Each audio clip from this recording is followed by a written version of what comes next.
嗰日我坐喺九龍城熟食中心2樓叫咗一壺普洱1籠蝦餃，仲有一碟柱侯牛腩。本來諗住安安靜靜食餐，晏晝隔離台幾個阿伯，睇樣都係70、80歲㗎啦，把聲一個比一個響。其中一個戴住頂鴨舌帽嘅阿伯，將隻茶杯放落台面，嚕一聲，好似將心底嗰句說話作咗出嚟咁。佢話自己個仔已經3個月冇返過屋企，電話就打過2、3次，每次3分鐘唔夠，匆匆忙忙，好似同個客交 report 咁款。另一個阿伯接住講話，個女就成日返嚟，但每次返嚟都係攞嘢，攞走佢煲嘅老火湯，攞走佢儲埋嘅海味乾貨，連佢褲袋嗰幾張銀紙都理到乾乾淨淨。講下講下，戴鴨舌帽嗰個阿伯對眼紅晒，把聲都嚥硬埋。隔離幾個老友即刻斟茶俾佢，勸佢睇開啲啦。我一路邊聽，一路夾起一粒蝦餃，蝦餃皮薄得滯，透出裡面粉紅色嘅蝦仁，沾少少辣椒醬，慢慢放入口。唔係我冇同情心，只係我覺得人活到呢個歲數，點解要將自己嘅喜怒哀樂完全綁喺仔女身上啫？中國傳統嗰一套開口埋口，養兒防老，積谷防饑，好似你生咗仔女，仔女就係你晚年張保險單。咁我同你講，呢個係天大嘅謊言。你養佢20幾年，佢養返你，養到你唔死已經偷笑，再得人驚啲嘅。係有啲仔女不但唔養，仲要用各種方法令你晚年嘅日子過得好唔舒坦，而你仲要一邊受苦一邊安慰自己，話啲後生只係太忙，話佢哋個心仲係有我哋嘅老友記，唔好再自己呃自己啦。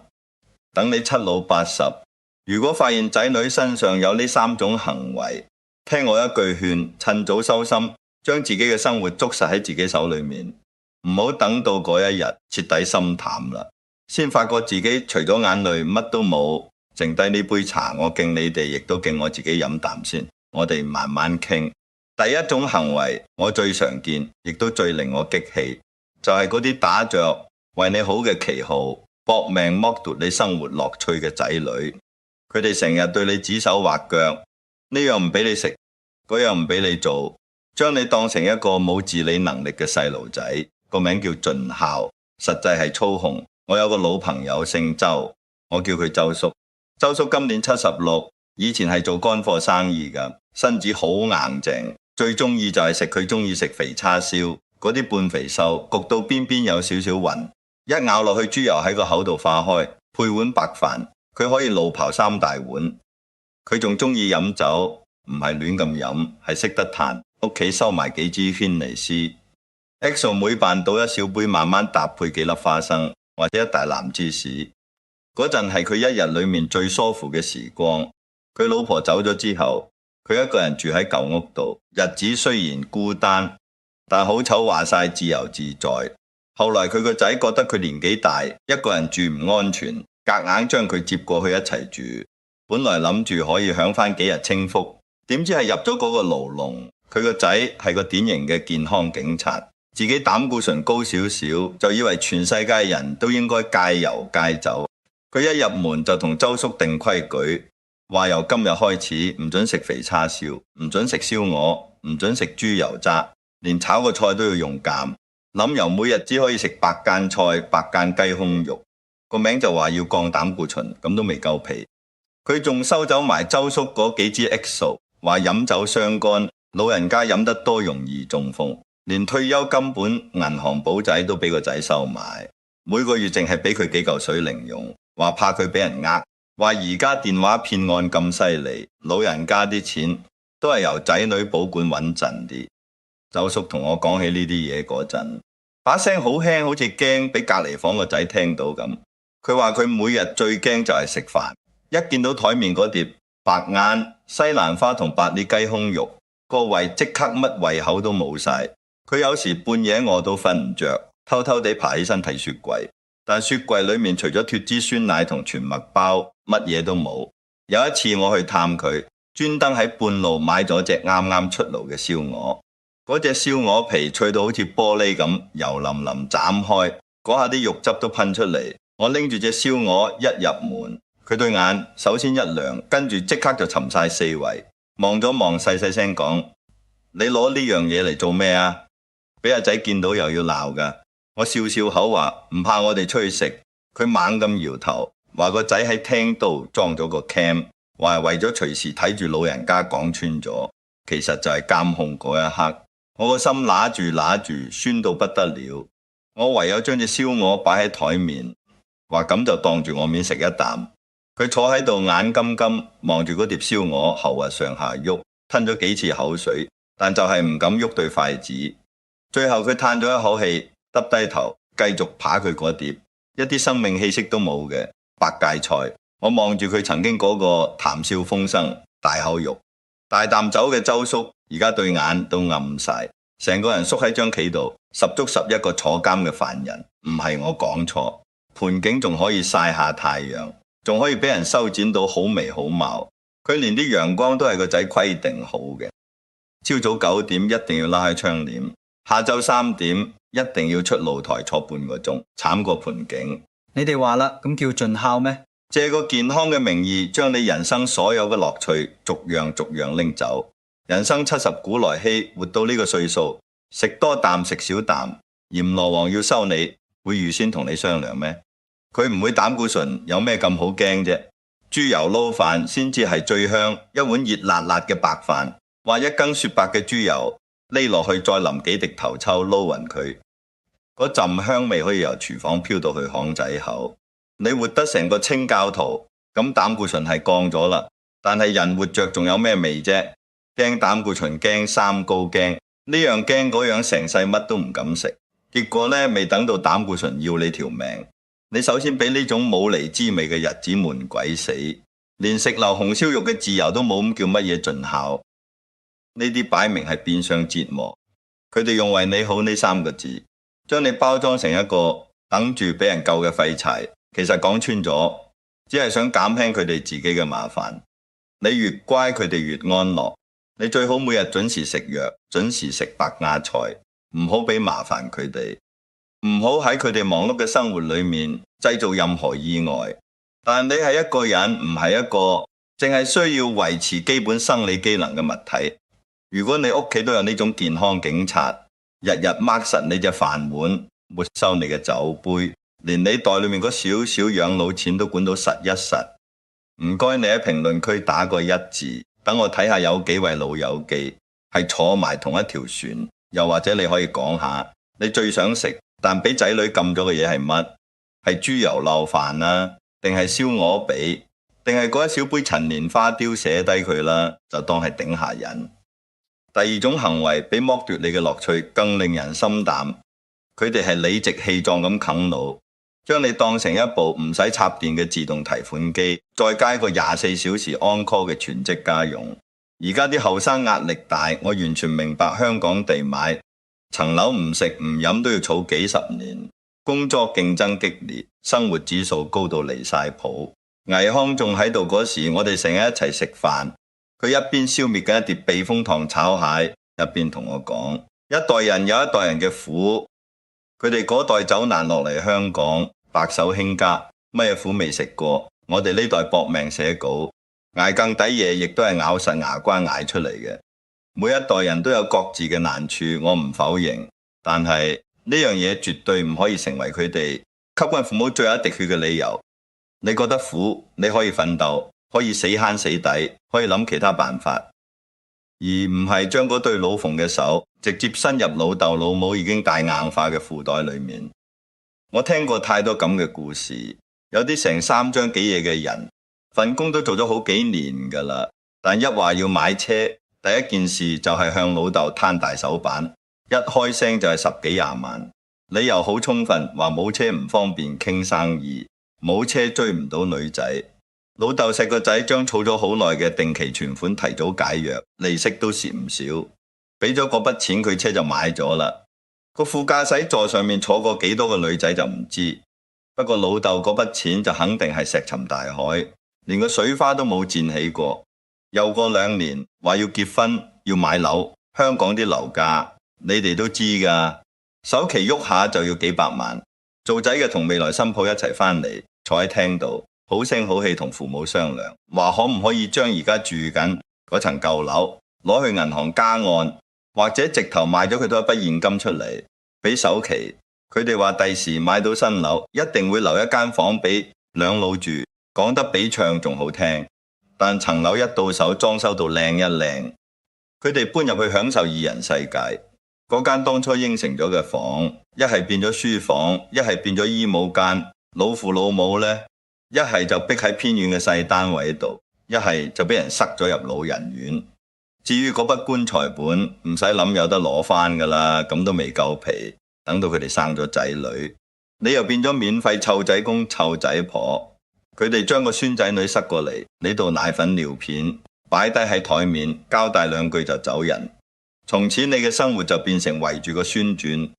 朝早6點起身煲粥，湊返學返嚟買餸煮飯，下晝接放學，夜晚仲要睇住做功課。阿伯阿婆攰到腰酸背痛，膝頭哥嘅舊患，因為長時間抱住個細路仔又復發，成日痛到成晚瞓唔着。禮拜尾佢哋終於返嚟啦，好似度假咁。一入門口就攤喺梳化度，電話攞出嚟就開始碌。你捧出一煲煲咗4個鐘嘅老火靚湯，佢哋骨碌骨碌飲光。餸菜掃到一乾二淨，啲碗碗碟碟推晒入洗嚟碗盤，抹下個嘴，又繼續望住個電話。你彎住條腰喺度執手尾，洗碗抹台倒垃圾，條腰骨咔咔聲痛到你擠牙咧嘴。佢哋連頭都唔曉抬起望下你，忙足成個禮拜，攰過隻狗。佢哋連一句辛苦晒都欠奉，好似呢一切都係你應份做嘅。偶爾你一身子唔舒服，想佢哋自己湊返日，佢哋呢就成面唔情願，甚至埋怨你麻煩，話你身子做咩咁孱弱。喺佢哋眼裏面，你唔係老豆，唔係老母，而係一部仲曉金得出銀紙嘅過時老虎機，一個唔使出糧嘅賓妹。佢哋榨乾你嘅淨ခံ價值，直到你行唔喐為止。佢哋個心裏面從來冇心疼呢兩個字，佢哋只係喺每次等錢使、等幫手嗰陣，先會諗起你呢個阿爸阿媽。你啲錢、你嘅精力、你嘅晚年光景，就咁樣俾佢哋一啖一啖吞落肚，連骨都唔會吐出嚟。老友記遇到呢種仔女，你一定要學識自私啲。我講嘅自私唔係叫你變成一個刻薄無情嘅人，而係叫你識得保護自己最後嗰一點資源。錢要留喺自己個袋度。你辛辛苦苦儲咗成世人，唔係留嚟俾佢哋填氹㗎。嗰個氹你係填唔滿㗎。你今日俾咗首期，聽日要供樓，後日要換車，大後日要俾個孫讀國際學校，你邊嚟咁多錢啊？你將所有嘢都俾晒出去，他知道自己病咗點算？想食好啲點算？想請個人照顧自己點算？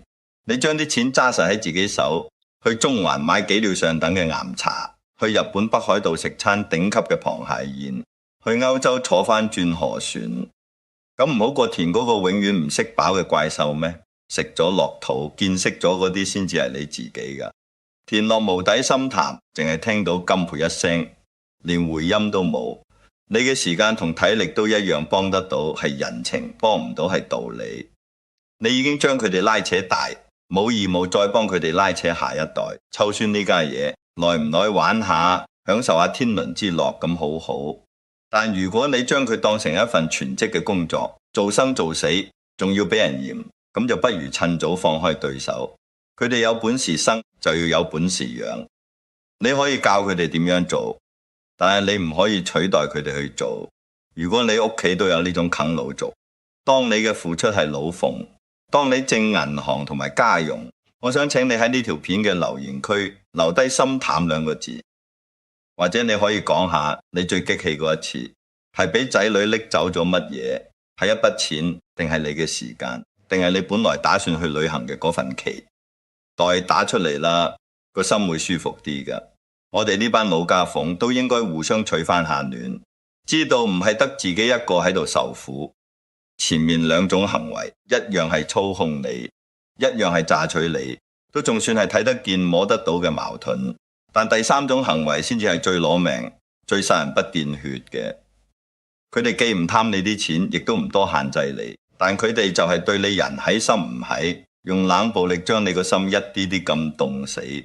同台食飯，各自修行，收嘅卻係對你視而不見嘅冷漠道行。呢種情況往往發生喺你出心出力想同佢哋維繫感情嗰陣，譬如話好唔容易約好禮拜尾食餐飯，你由前一日就開始懷備神，咁早去街市揀最新鮮嗰條游水石斑，買最靚嘅菜心，選一嚿肥酥勻稱嘅梅頭肉，諗住整叉燒，返到屋企就喺忙實切，要醃嘅醃，要燉嘅燉，廚房裏面熱氣騰騰，你抹住啲汗個心反而好開心，心諗今晚一家大細可以開開心心食餐飯傾下偈，你甚至仲喺個心裏面打晒草稿，想問候下個仔公司忙唔忙，想關心下個女同男朋友發展成點，想聽下個孫喺學校有冇聽先生話挨晚佢哋陸陸續續嚟啦。一入門口你都未嚟得切開聲，就已經見到個仔一屁股坐咗喺梳化度，對眼死蛇爛線咁盯實電話屏幕，睇股票嗰啲數字，塊面苦過苦瓜，好似分分鐘幾百粒上落，稍微跌一跌就成家都冇飯開。咁個女呢，就擘喺另一邊，隻手指公得達咁覆緊 message 指甲敲落個屏幕嗰度，仲急過酒樓廚房個師傅剁椒蠟，一路覆一路仲無端端笑，唔知同邊個傾得咁開心。個孫仔就更架勢堂，戴住咁大個耳筒，手上面捧住部平板電腦喺度打緊機，個嘴冇時停，係咁嗌上路呀上路，殺佢殺佢，成個人沉醉喺自己個世界裏面。你喺佢身邊行過，佢連眼皮都唔會擰一下，好似你係屋企一件透明嘅擺設咁。你卒之好唔容易將所有餸都搬晒上台，擺到密密麻麻熱辣辣，你叫佢哋食飯叫咗3次，佢哋先至慢條斯理咁喐過嚟。坐低之後呢，對筷子係拎起咗，但係對眼依然冇離開過部電話。你夾咗一粒石斑魚麵豬墩，係最嫩嘅肉俾嗰個孫，佢唔準咗一聲，望都唔望，機械式咁放入口，繼續擺實個芒。你裝咗碗花膠雞湯俾個仔，話趁熱飲補下身，佢捧起嚟飲咗一啖，個眉頭就皺起嚟話：阿媽碗湯淡咗少少喎。講完就放低隻碗，繼續睇佢啲股票。佢連一句多謝都冇，調翻轉頭，仲要彈三彈四。你個心涼咗一大截，但都仲係死，撐住個笑容撩啲嘢講。你小心翼翼咁問咗句：阿仔，呢排做嘢忙唔忙啊？佢頭都唔曉抬隻手指喺個屏幕上面畫嚟畫去，勁唔耐煩咁揈咗一句過嚟。唉，講你都唔明噶啦，就呢7個字，好似一盆冰水兜頭淋落嚟咁。你成個人呆咗隻手，仲拎住隻湯殼懸喺半空，唔知應該放低定係繼續裝湯。你擘大個口得個窿，想講啲乜，但最後乜都冇講到出嚟。你又擰轉頭問個女：最近有冇去邊度玩啊？佢呢都總算回咗你一句，但係對眼都係冇離開過部電話，求其都爆咁話：冇啊，咪又係咁。跟住又繼續嗒嗒嗒咁覆 message。你覺得自己十足十一個傻佬喺度自言自語。成張飯台除咗碗碗碟碟偶爾碰撞嘅聲，就係電話啲通知提示音，仲有就係個孫打機傳出嚟嘅廝殺聲。冇傾偈，冇笑聲，冇眼神交流。你坐喺度望住眼前呢一台，你花咗成日心迷懷秘嘅餸菜，忽然間覺得佢哋全部都凍晒，凍到入心入肺。你點諗都諗唔明，點解細個嗰陣佢哋成日孖喺你身邊，有講唔完嘅說話，問唔完嘅問題，好似成班嘰嘰喳喳嘅雀仔咁。而家長大咗有本事啦，就一個一個變晒啞巴，變晒做陌生人。佢哋唔係冇時間，佢哋大把時間對住手機屏幕上面嗰啲三唔識七嘅人笑，去幫嗰啲網紅俾 like， 去同啲 friend 討論邊間餐廳好食。但係對你就連望多眼都覺得嘥時間。佢哋語氣裏面嗰種嫌棄，嗰種唔耐煩，嚟過把刀，佢哋嫌你 out， 嫌你反應慢，嫌你問啲問題太幼稚，嫌你乜都唔識。你喺呢個屋企名義上係長輩，實際上你活得小心翼翼，驚死。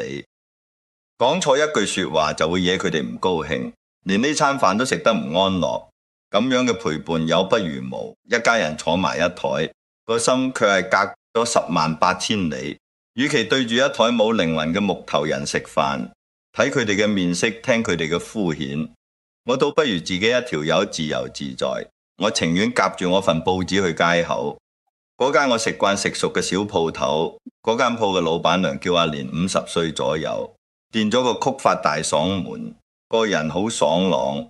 我入到去佢就會大聲打招呼：菜生，今日例湯係青紅蘿蔔煲豬骨，好靚，整翻碗啊！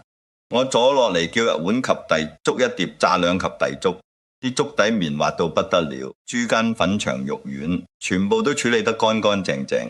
炸兩呢就係腸粉蘸住，油炸鬼外面滑嘟嘟，裏面脆卜卜，蘸少少豉油同芝麻醬，滋味無窮。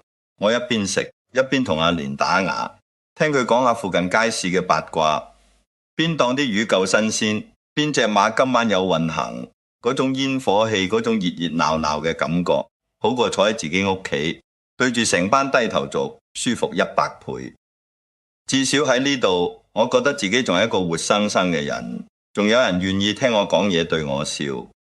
如果你都有過咁樣嘅經歷，好唔容易盼到仔女返嚟，結果全程零交流，你嘅心情又好期待，一直跌到落冰點，咁唔該你喺評論區打珍重2個字，唔係叫你珍重仔女，係珍重你自己。你都可以講下，你最耐試過有幾長時間冇同仔女好好咁樣傾過一句偈，係1日、1個禮拜定係成個月？將呢啲嘢講出嚟，唔好谷喺個心裏面。好啦，呢3種行為，過度干涉、過度索取、情感漠視，我全部同你哋攤開嚟講晒。我唔知你屋企中咗幾多樣，可能1樣，可能2樣，可能3樣中晒。如果你而家正身處喺咁樣嘅困境裏面，我知你個心一定好難受、好委屈。